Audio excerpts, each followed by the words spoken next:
The United States Navy is as old as the country is. In fact, one of the oldest ships still afloat in human history is a heavy frigate flying the Stars and Stripes, the USS Constitution. And while none are as old as the Constitution, the Navy has many ships considered too old to serve in combat effectively. Hence, these ships go to Naval Inactive ship maintenance facilities for storage, eventually either gaining refits or going to scrapyards. Which leads us to Washington State, where countless iconic military ships stand in stillness, awaiting their fate. Today we discover Washington's forgotten Navy ships. I'm your host Ryan Socash, and you're watching It's History. Today we discover some of the Navy's most important ships, but one topic not covered is the tragic fate of the USS Arizona. We will eventually do a Pearl Harbor episode, but still, in the meantime, I insist you take the time to check out Journey Home to the USS Arizona, a documentary on Magellan TV featuring the in-depth story of a great ship and an even greater tragedy. This film truly moved me. I was touched to learn that the band of brothers went so deep that the Navy made an unusual exception of allowing survivors to be buried in the ship's wreckage with their crewmates upon passing. Usually you'd need to pay to see this movie, but thanks to our sponsor Magellan TV, all It's History fans can watch it free with my special link in the description. Let me explain. Magellan TV is a documentary streaming service founded by filmmakers with the most varied history content available anywhere. Actually, 15 to 20 hours of new content is added each week, with a growing collection of 4K, high-definition content for no additional cost. So you'll never run out of something to watch. In addition to history, subscribers enjoy other extensive collections of science, true crime, travel, and more with zero ads, anytime, anywhere, and on all major devices. Like I said before, our viewers get the first month totally free, and after that, you can take advantage of an annual membership for $59.88. You only pay $4.99 a month for 3,500 hours of documentaries. So click the link in the description below for your first full month for free. As we've explained in previous episodes, ships held in Naval Inactive ship maintenance facilities are either stored in reserve in case the nation needs their service again, or are in the process of being scrapped. Hence, the nation's, quote, mothball fleet is spread throughout these facilities in the United States naval bases. But the one located in Washington State has held some fascinating ships. Firstly, let's discuss USNS Rainier, AOE-7. As a quick aside, we will include hull classifications when introducing these vessels. The letters indicate what kind of ship it is, and the numbers identify an individual ship within a class. In this case, AOE means Fast Combat Support Ship, and 7 is her code. Constructed at the National Steel and Shipbuilding in San Diego, California, and commissioned on January the 21st, 1995, she operated as a supplier for naval task forces, the second supply-class fast combat support ship. She carried fuel, ammunition, and other products from shuttle ships or ports to carrier groups needing resupply. She was quick enough to keep up with any vessel in the Navy, minimalizing side ship redistribution time. With this and her ability to pump fuel at 3,000 gallons per minute, she and her client ship were less vulnerable during transfer. In June of 1996, she participated in the 1996 Rim of the Pacific exercise, a biannual maritime warfare exercise, the largest of its kind. The Rim of the Pacific exercises, or just RIMPAC for short, started as an annual exercise in 1971. In 1974, it became such a large-scale operation that its participating nations opted to schedule it every 2 years. In RIMPAC 96, the Rainier performed several replenishments on American, Australian, Canadian, and Japanese ships. These operations included fueling at sea maneuvers, ammunition loads, and vertical replenishments. After RIMPAC 96, Rainier continued other exercises around Southern California before traveling to Hong Kong. She also participated in RIMPAC 98, cooperating with navies from 13 countries and deploying to the Arabian Gulf and the Indian Ocean to supply U.S. and Allied forces. By 2002, she operated very frequently in the Persian Gulf, supplying 64 ships with 244 replenishments. Then, when the Iraq War of 2003 came around, she resupplied 4 to 6 vessels a day for 3 months. By June, she had returned from Iraq to be transferred to the Military Sealift Command, going from USS Rainier AOE-7 to USNS Rainier TAOE-7. However, by October 2016, the Rainier was set out of service in Washington State and placed in the inactive fleet in Bremerton. She remains in the mothball fleet on reserve for the day that the nation needs her service once again. Our next vessel is the second one named for the city where it is currently residing. The USS Bremerton SSN 698 was a nuclear-powered submarine, the 10th ship of the Los Angeles class.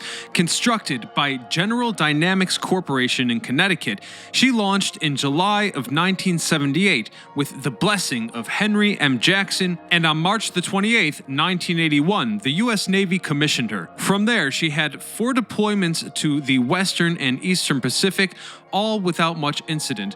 However, by 1999, the Bremerton took on a mission that drew the eyes of the nation and beyond. On February the 4th, a merchant vessel ran aground. A few days after the wreck, the hull cracked in several locations, leaking 70,000 gallons of oil into the bay, making it a severe environmental hazard. By March, a tugboat had pulled the bow out to sea, but a severe storm caused the tow line to snap before the tugboat could secure the derelict ship. It floated out to sea for 14 hours until it ran aground again, only to be towed back out to sea by 2 tugboats. And here's where the Bremerton comes in. As another storm was approaching, pressure to destroy the vessel before it ran aground once more mounted. In a race against time, the Navy called in destroyer USS David R. Ray and the Bremerton to sink the broken vessel. The David R. Ray shot 69 rounds from its 5-inch guns into the hull, but after over half an hour of bombardment, it was still afloat. The gunfire simply wasn't enough. With the storm approaching, the Bremerton moved in and fired a Mark 48 torpedo into the underside of the ship, blasting it open. In under 10 minutes, the bow slipped underwater, trapping what oil remained inside the sunken hull, preserving its surroundings. With the turn of the century, the Bremerton's home port swapped to Pearl Harbor in Hawaii in 2003. The Bremerton operated within the Pacific for several years, performing exercises and minor operations with little incident. By January 2010, the Bremerton became the oldest commissioned submarine in the American Navy, and a year later, the city of her namesake adopted her. By 2017, she became the longest commissioned submarine in U.S. history. However, it would not last long, as in the next year she went to the Naval Shipyard in Bremerton for decommissioning and deactivation. Her decommission ceremony occurred in May of 2021, with most of the event being conducted online due to COVID-19 restrictions.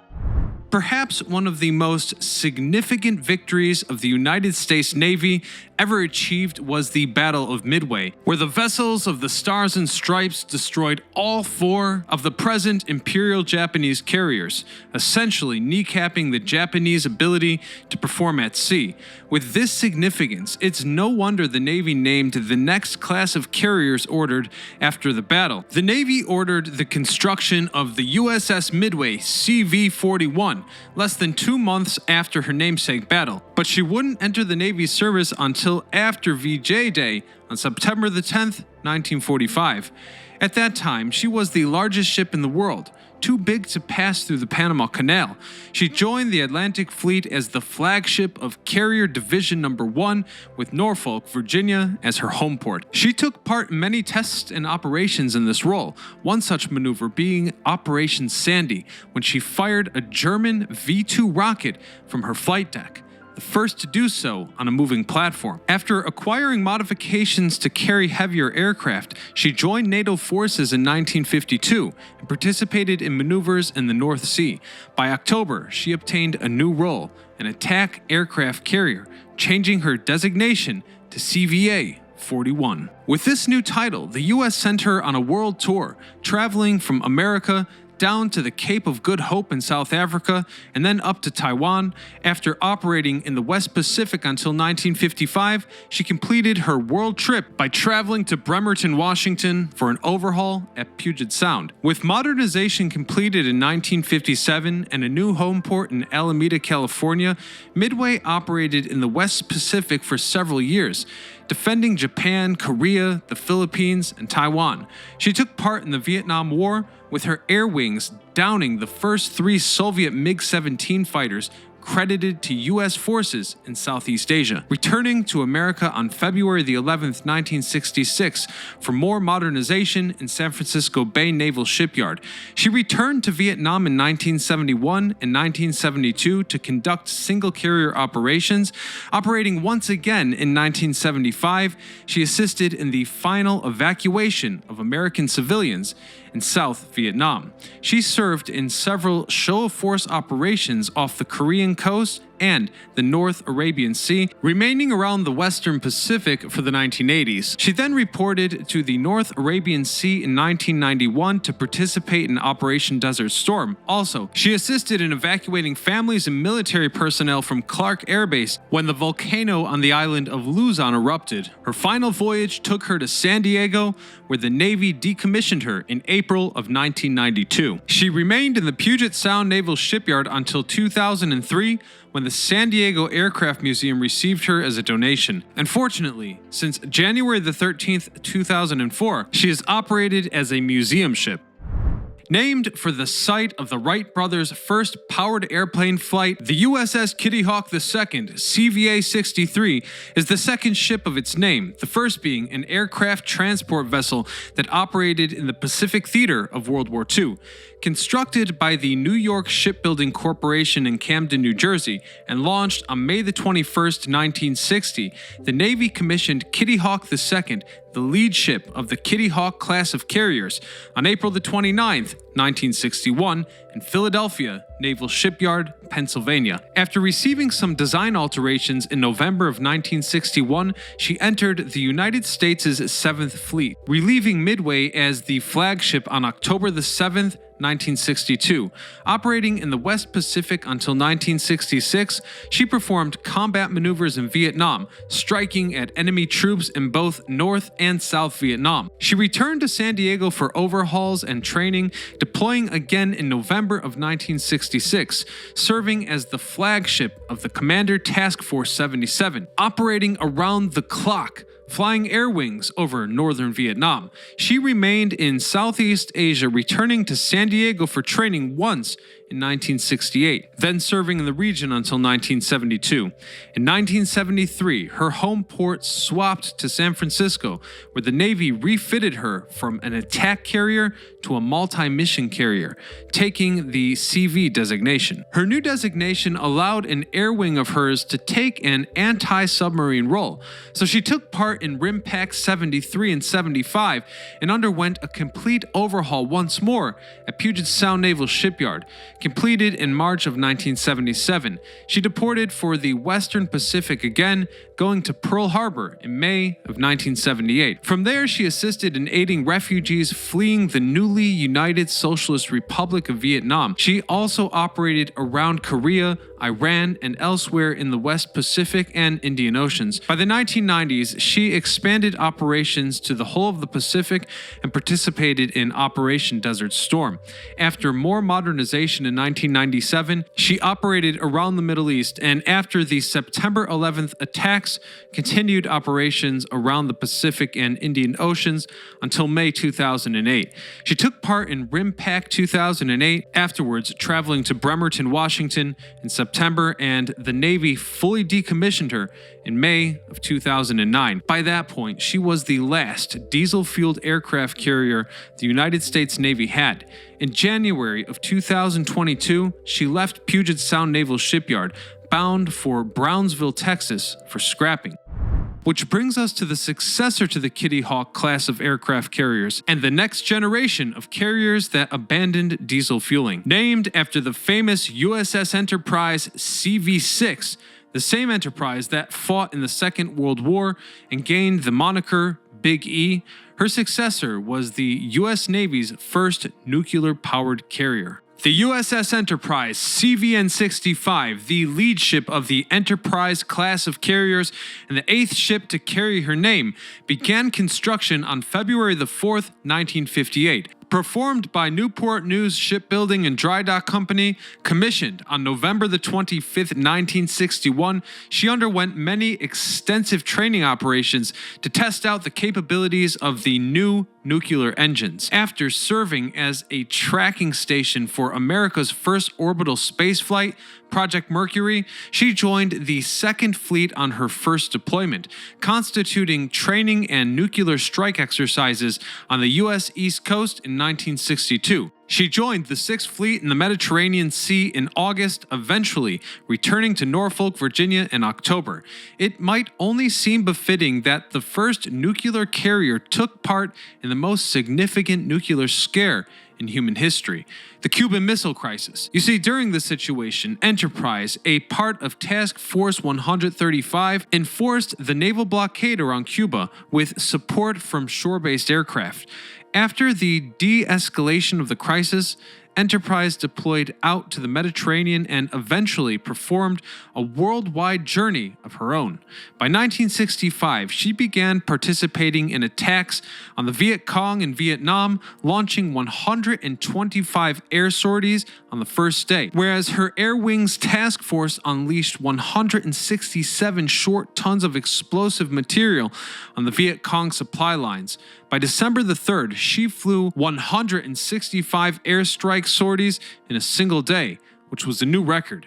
She continued operating around the Western Pacific for the 60s, completing 12,246 sorties by July of 1968, with 9,182 being combat. However, on the morning of January 14th, 1969, a warhead detonated near the starboard wing, causing an enormous fire that spread to many nearby planes. Within minutes, according to naval records, the fire consumed most of the end of the flight deck, and explosions blocked firefighters. Hence, the ship underwent repairs in Pearl Harbor, but the fire claimed the lives of 27 soldiers and injured 314. After the Shipyard completed her repairs in March of 1969, the Enterprise took part in the Korean DMZ conflict in April of 1969. Afterwards, she underwent refitting and overhaul in Newport, concluding in January of 1971. Launching with newly designed nuclear reactor cores, she took off for Vietnam once again, striking several thousand Viet Cong supply lines. She also entered the Bay of Bengal in December of 1971 during the Indo-Pakistani War, acting as an American presence in the conflict. She continued operating around Vietnam and mainland Southeast Asia until 1973, when she went to Puget Sound Naval Shipyard to refit for the newest fighter aircraft, gaining jet blast deflectors. By 1975, she returned to Vietnam to assist in evacuating Americans from the country as the North Vietnamese troops closed in on Saigon. Enterprise's 8th and 9th deployments kept her in the West Pacific, operating around Australia and New Zealand for the 8th and Hong Kong to Australia in the 9th. As the 1990s came, the Enterprise did not take part in Operation Desert Storm. Instead, she took part in the Navy's most extensive overhaul refit in its history. By 1994, her training trials exposed that her new tech brought her back up to the power she had when she was brand new. She enforced no-fly zones over Bosnia and Iraq and relieved the carrier Dwight D. Eisenhower in the Persian Gulf in 1998. She hosted President George H.W. Bush in 1998 and later performed bombing runs in Iraq, dropping nearly 692,000 pounds of explosives. With the turn of the century, Enterprise came to the Caribbean Sea and performed drills with German and Royal Navy vessels in 2001. During the airstrikes launched against terrorist organizations within Afghanistan, Enterprise flew over 700 missions and dropped over 800,000 pounds of explosives over 3 weeks. During the 2003 Iraq War, Enterprise provided air support, making stops at ports in the Middle East and Mediterranean. She returned to Newport Shipyard for refits, continuing her operations around Iraq and the West Pacific, finally running her last deployments. Deactivation commenced in Norfolk Naval Station. The Navy began the long process of dismantling her 8 nuclear reactors, as she was the first nuclear carrier to undergo this process. As of today, she awaits her final dismantlement, but the Navy is still deciding where to perform it. One of the locations in question is the Puget Sound Naval Shipyard, where she may meet her final fate. These unused ships, often left to rot, make for a jarring sight. On one hand, they are monumental, like a man-made mountain, when on the other, they seem vulnerable in their decay. Either way, this state between the power of the past and now is optimal for examining history, as the passage of time becomes obvious, visually speaking. And with that, I hope you'll consider subscribing, become a channel member by clicking join, and watch our playlist about the history of ships. Until next time, this is Ryan Socash, signing off.